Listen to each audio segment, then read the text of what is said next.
Young rebel star Prabhas నాయకుడు, అందాల తార త్రిష నాయిక. వీరి మధ్య కలకలం రేపే గోపీచంద్ ప్రతినాయకుడు. వీరి ముగ్గురి మధ్య నడిచే ఉత్కంఠభరితమైన కథ శోభన్ దర్శకత్వంలో ఎంఎస్ రాజు నిర్మించిన వర్షం. 3 నంది పురస్కారాలు, 5 ఫిల్మ్ఫేర్ అవార్డులు అందుకున్న ఈ చిత్రం 200 కేంద్రాల్లో అర్ధశత దినోత్సవం, 79 కేంద్రాల్లో శతదినోత్సవం జరుపుకొని ఆ రోజుల్లోనే రికార్డ్ స్థాయిలో 20 కోట్లు కలెక్ట్ చేసింది. ఇక వర్షం అన్న పేరు చెప్పగానే ఎవరికైనా చప్పున గుర్తొచ్చే పాట చిత్రమ్మ గారు పాడిన ఈ సిరివెన్నెల గీతం. ఇప్పుడు కూడా ఆ పాటని చిత్రగారు పాడితేనే మనందరికీ ఆనందం. వేదికపైకి ఆహ్వానించేద్దామా చిత్రగారు అండ్ దీపుని.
నువ్వొస్తానంటే నేనొద్దంటానా నువ్వొస్తానంటే నేనొద్దంటానా నువ్వొస్తానంటే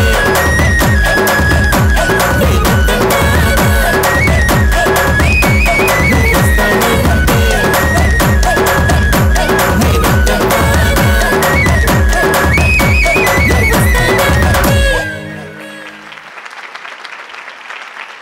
అసలు తను ఎలా ఉందో ఏం చేస్తుందో ఏమోలే కళ్ళలు తెలుసా ఏమో బహుశా కవిత మనిష కలల హంస మనసు కొంచెం తెలుసుకుంది కలిసిపోయే మనిషిలాగా మంచి పద్ధతంటూ ఉంది మదిని రాగుతున్నది ఎంత ఎంత వింతగున్నది వెన్నెల్లో హాయ్ హాయ్ మల్లెల్లో హాయ్ హాయ్ వరాల జల్దే కురిసే చెదిని ఇదేనా మాటలతో సరేనా పొరపాటైతే పలకనులే పిలువనులే దొరకనులే ఊరించనులే వెన్నెల రే ఎంతో చలి చలి వెచ్చని దానా రావే నా చెలి